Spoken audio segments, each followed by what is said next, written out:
of Injustice. You want to hear this one? Some side agreement? Washington Examiner, Sarah Westwood. House Republicans are demanding to know why Justice Department officials entered into a pair of side agreements. What are these side agreements all the time? Meaning secret agreements. Meaning corruption. With Cheryl Mills and Heather Samuelson, two of Hillary Clinton's top former aides who went to become her personal attorneys. You know, that's the trick now, apparently. Surround yourself with phony lawyers. Then when there's an issue, call on them to be your personal attorneys, because James Comey is such an idiot, he'll accept. What am I supposed to do? Look behind it? Yes, dummy. You're supposed to look behind it. That's not a defense.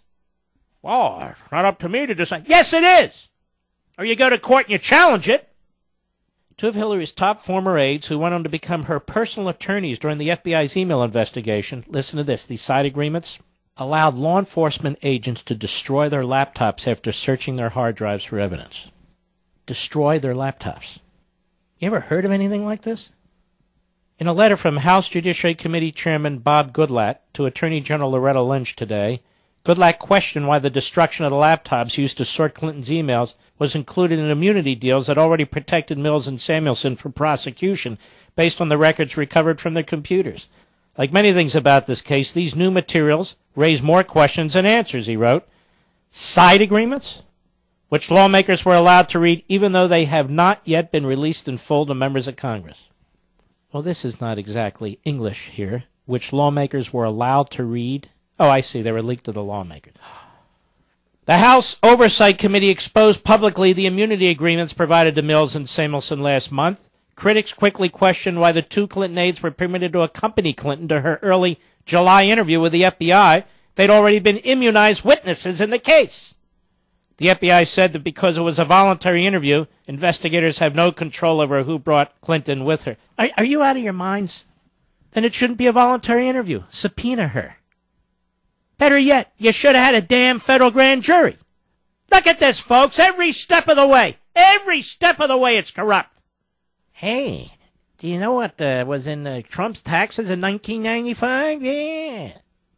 In his letter, Goodlatte noted that the immunity agreements revealed the FBI agents limited their search to documents authored before January 2015. The Republican chairman argued such parameters prevented investigators from examining potential proof of the destruction of evidence that may have occurred after that date, and that the deals offered to Mills and Samuelson already protected the aides from prosecution related to their alleged roles. His point is, then why would you let them destroy the laptops? You already gave them immunity for the information that's on the laptops.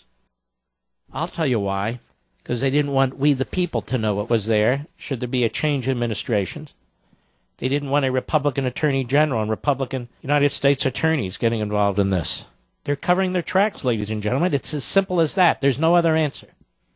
So now Comey, Lynch, the Department of Injustice is thoroughly involved in this cover-up, including destroying information. Now, even under the Federal Records Act, why would you destroy the laptops? The laptops belong to the Archivist of the United States now. That is, he represents you and me. Those are public laptops with public information that belong in the Archivist's office. So why destroy them? Well, it's a rhetorical question, folks. So corrupt. So corrupt. And that Jim Comey gets up there like he's a political hack testifying. You know, I find him to be among the most detestable of the whole bunch.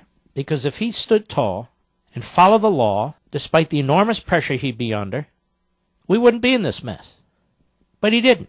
He's a fraud. He's a cover-up artist. And then he lies. He spins. Rewrites the statute on the fly. Just appalling. So they have a side agreement in which the government destroys the laptops. You believe that? I've never seen anything like this. As a former chief of staff to an attorney general of the United States, I've never seen anything like this. Has any United States attorney out there ever heard of such a thing? I've never heard of such a thing. Corrupt as hell.